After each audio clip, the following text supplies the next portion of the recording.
Have you ever scrolled through the new product section of your favorite online crafting retailer site and thought, I'm really interested in that product, but I want to know more before I spend money on it? Then this video series is for you. Hi everyone, I'm Rebecca Keppel, and this video is a new episode in my favorite YouTube series, New and Must-Have Crafty Supplies, where I take a look at a bunch of new products, share the ones that I love with you, and how they work for card making. In today's episode, I have a real variety of supplies, from an embossing folder from Gina K. I have a foil plate from Birch Press Designs.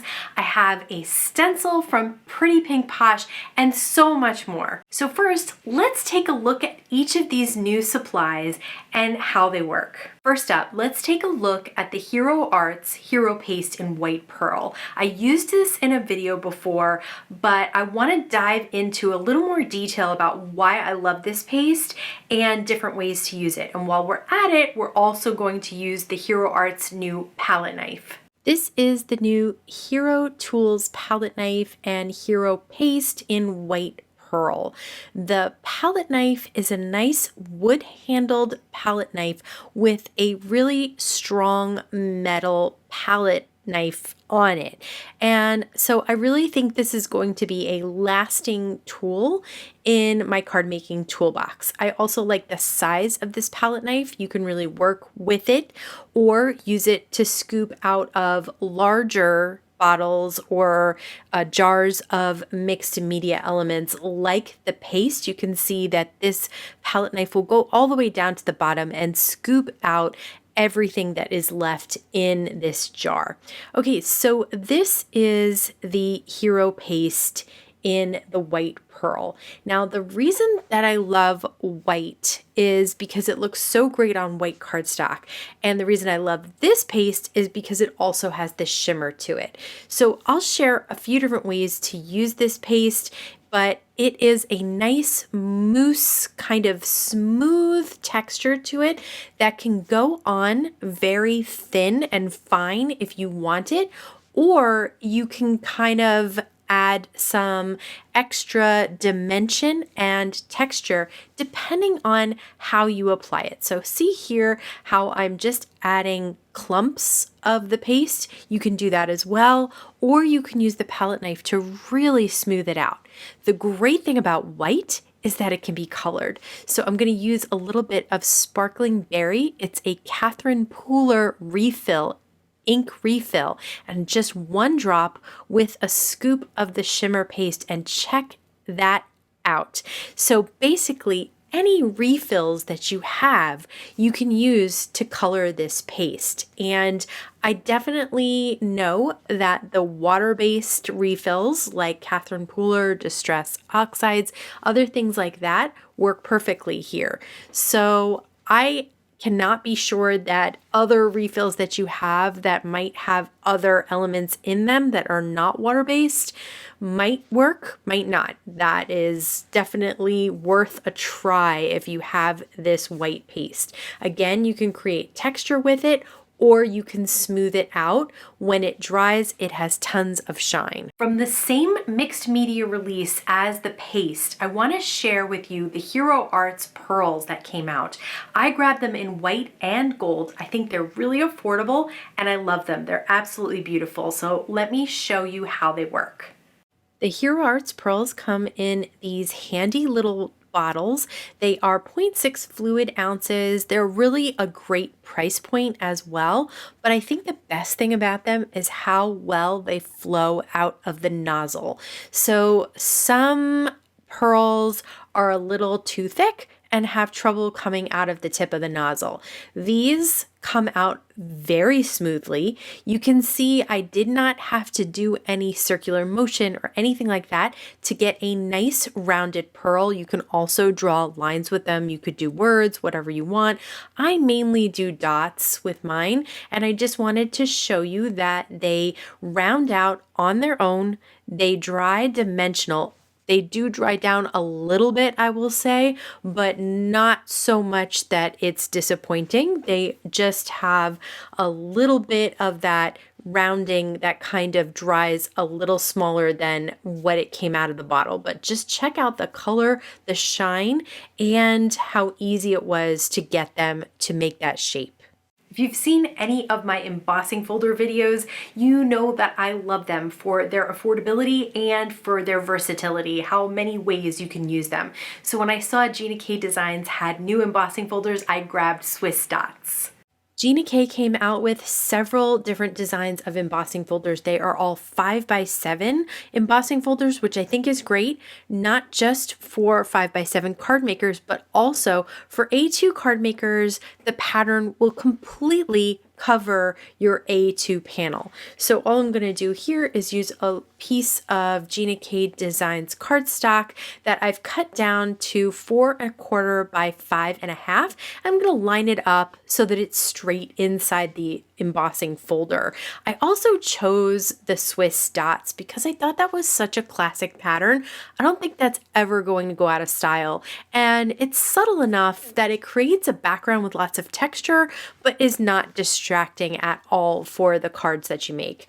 I love that you can use these embossing folders on vellum and other mediums, and I will link down below in the YouTube description box a bunch of ways to use embossing folders in 2 different videos that I made where I shared how much I love them. So you can see here, whether on white cardstock, vellum, or colorful cardstock, this embossing folder is definitely a winner.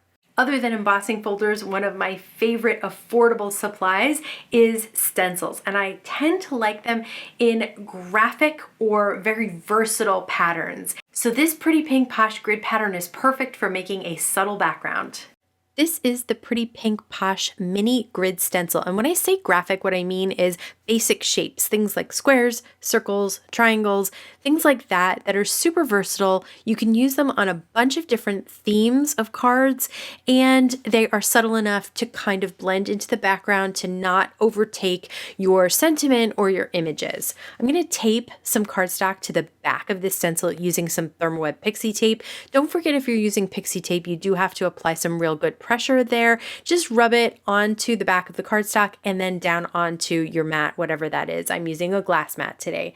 I'm going to use a Simon Says stamp blending brush and the Distress Oxide in Salvaged Patina. I started out in the middle of the cardstock, and then I'm just going to go in a circular motion, going further out and further out to the edges of the cardstock. So the center is the darkest part of this ink blend on the stencil, while the outside and the outer areas are lighter and lighter. And there you go, a nice subtle background for a card.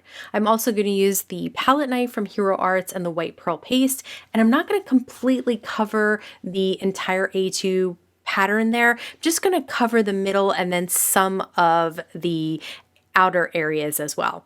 This time I'm going to color the paste with Distress Oxide refills. I'm using some squeezed lemonade, and at first I thought, yeah, I will just stick with a yellow here, but then I realized I'm going to be using these backgrounds for some of the fruits, lemons and oranges and limes that are in the Avery Elle stamp set. So I decided to have a coordinating color rather than an exact match to one of the colors that I'm going to use. So what I decided to do here was add a little bit of carved pumpkin. Now you can see that I don't completely mix the two together.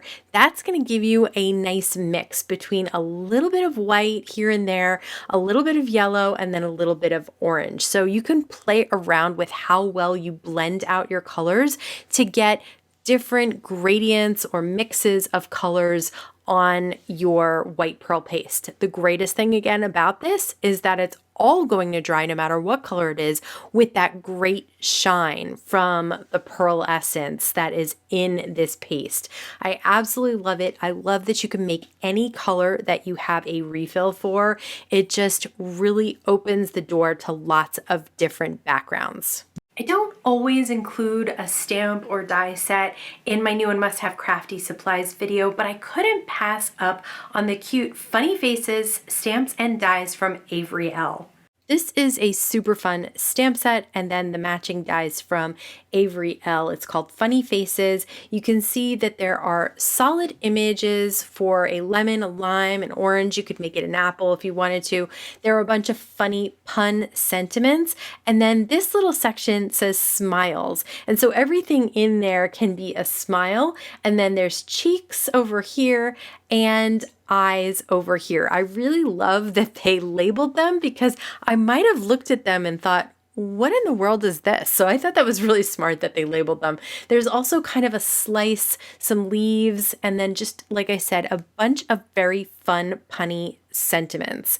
They also, on the die set, they cut out all the major shapes and all those little shapes as well. Not the eyes and the mouth, but all the little flowers and leaves and things. I'm going to be using some of the new of the Stamp Market inks to stamp out these fruits. So I had Sunshine there, and then I'm using Golden just on the edge of the lemon. I'm using my stamp cleaner to kind of wipe away those harsh edges, and then I'm going to stamp the lime in apple ink, and I'm going to use some cactus on the edge. Again, I just use my stamp cleaner, which is from Tonic Studios, to just dab away those harsh lines so it just kind of blends into the inking that you've already done, the stamping you've already done. I'm going to do the same thing here. I have Golden to start with, and then I'm going to use Melon to create a much more orangey look on the outside, especially of that orange. But I did stamp this one a few times because I really wanted to get rid of that yellow look. Then for the leaves, I have the color Greenery, and I'm going to stamp them a couple of times just to make sure it is fully covered. And then I'm going to use an acrylic block for the eyes and the mouths. And that's because these stamps are pretty little. Sometimes it's hard to get them to stand up on the fruit. So it's easier to just slap them on a block and then use some Stamp Market black ink to stamp the expressions on those fruits. And I just think this set is so fun and cute and creative. I also love having the dies to just cut these out. Although they're basic enough shapes, you could probably do it fussy cutting.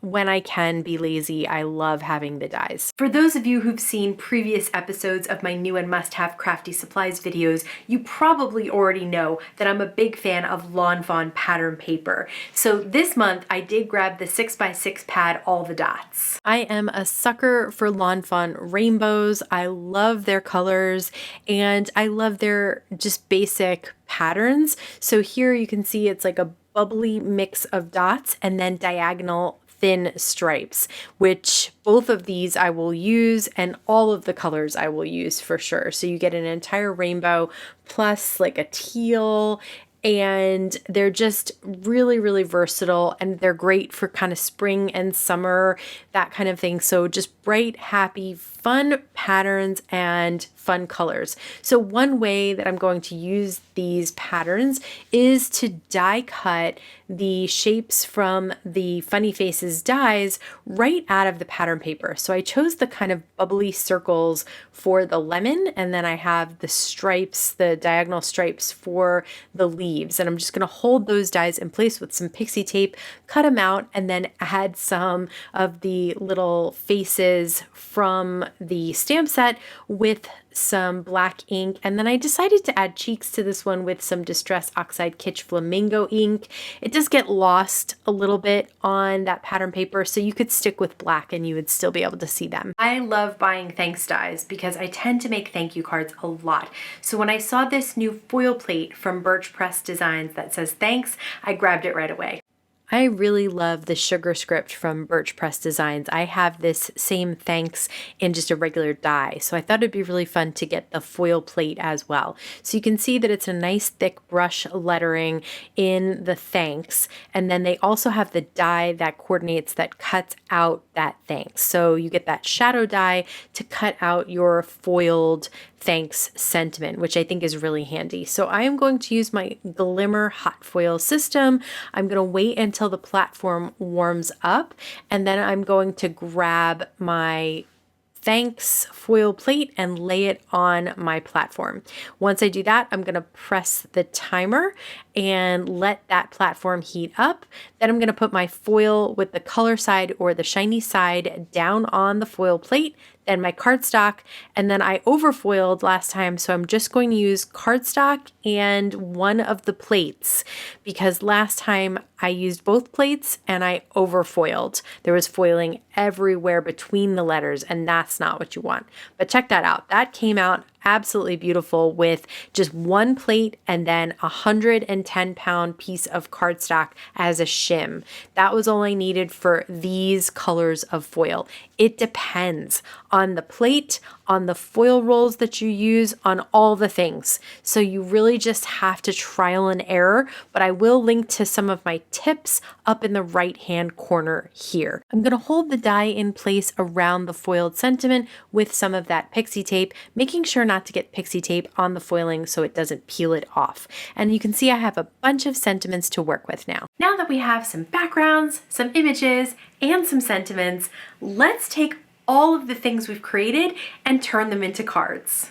For this first card, I'm going to use one of the sentiments from the stamp set. I'm going to stamp it in black ink right at the bottom of that ink blend over the stencil. I'm going to do it on that lighter part there that we didn't get as much Salvaged Patina, and then I'm going to stamp it twice so that it really stands out. I'm going to use some foam squares to pop up the pattern paper that I die cut with the lemon and then put the little face on top, and then I'm going to cut some foam squares in half to pop up the leaves as well. Last but not least, I'm going to use a piece of foam tape to pop up the thanks sentiment that I foiled and die cut, and I'm going to add some white pearls using those Hero Arts pearls. Again, so easy to get those pearls to come out in a nice rounded shape, and they just accent this card perfectly.